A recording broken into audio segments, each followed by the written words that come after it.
जय हिंद दोस्तों। एक बच्चे को आर्मी की तैयारी करने में पूरे 6 महीने लगते हैं और वो भी मन लगाकर करे तो ही सक्सेस होने के चांस होते हैं। और अगर रास्ते से थोड़ा भी भटक जाए तो सारे किए किराए पर पानी फिरने में समय नहीं लगता और हम भटकने से चूकते भी नहीं है, भटक भी जाते हैं और उसका खामियाजा भुगतना भी पड़ता है। क्या आपने सोचा हम क्यों भटकते हैं? ऊपर वाले ने इस धरती पर हर प्राणी को जन्म लेने का एक जरिया बनाया है, माँ और बाप। उसमें से इंसान ही एकमात्र ऐसा जीव है जिसमें सोचने समझने की ताकत है, जो अपने बच्चों का भविष्य बनाने के लिए हर संभव कोशिश करता है और यही उससे गलती हो जाती है। यही वह अपने बच्चों के लिए हमेशा एक रास्ता खुला छोड़ देता है, जो बच्चे को बार बार रास्ते से हटा देता है। दूसरा रास्ता खुला होने से हम सदैव संघर्ष से बचते रहते हैं। माँ बाप पैसा लगाते हैं, हमें पता भी होता है पैसा लग रहा है, जो बहुत मेहनत से आता है, लेकिन जैसे ही मेहनत करने में जोर आया हम अपने पैर वापस खींच लेते हैं, ढीले पड़ जाते हैं, मेहनत छोड़ देते हैं, सुबह बिस्तर में सोए रह जाते हैं। लेकिन क्या आप जानते हैं, इंसान के अलावा इस धरती पर कोई भी जीव ऐसा नहीं है जिसके पास दूसरा रास्ता होता है। हमें हमारी जिंदगी बहुत मुश्किल भरी लगती है, प्यार के छोटे से धोखे पर से इंसान खुद को खत्म करने चल देता है।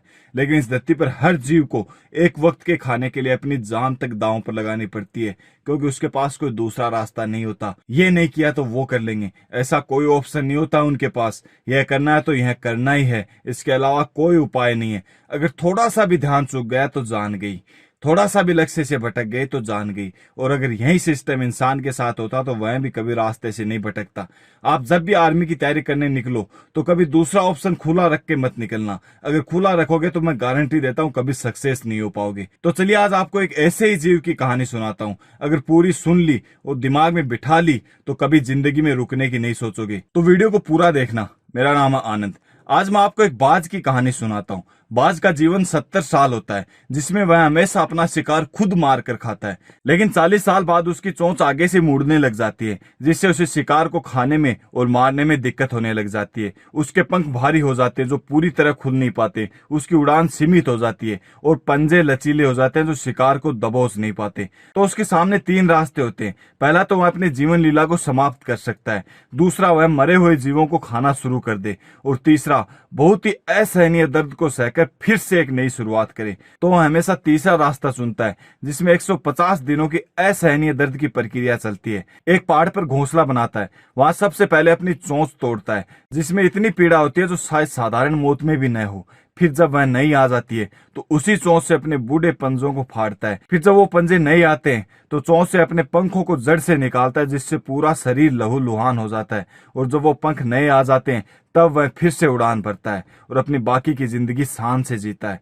सोचो अगर इंसान के पास यह प्रक्रिया होती तो इंसान क्या चुनता? वह हमेशा सबसे सरल रास्ता होता वह चुनता, जैसे अभी चुनता है। अगर किसी काम को करने में जोर आता है तो वह सरल रास्ता निकालता है, चाहे जिंदगी के साथ समझौता ही क्यों न करना पड़े। आप जब आर्मी की तैयारी करने निकलते हो तो बड़े जोश से निकलते हो, लेकिन जैसे जैसे जोर आने लगता आरामदायक रास्ता चुनने चल देते हो।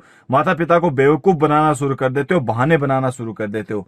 सरल रास्ते कुछ दिनों के लिए आरामदायक होते हैं, लेकिन एक समय बाद उन्हीं सरल रास्तों पर जाने के फैसलों के कारण पूरी जिंदगी जिल्लत और दुख के साथ गुजारने पर मजबूर होना पड़ता है। एक बात सदैव याद रखना, जिंदगी में कभी अपने जमीर को मरने मत देना, चाहे उसके लिए तुम्हें कितनी भी मेहनत करनी पड़ जाए।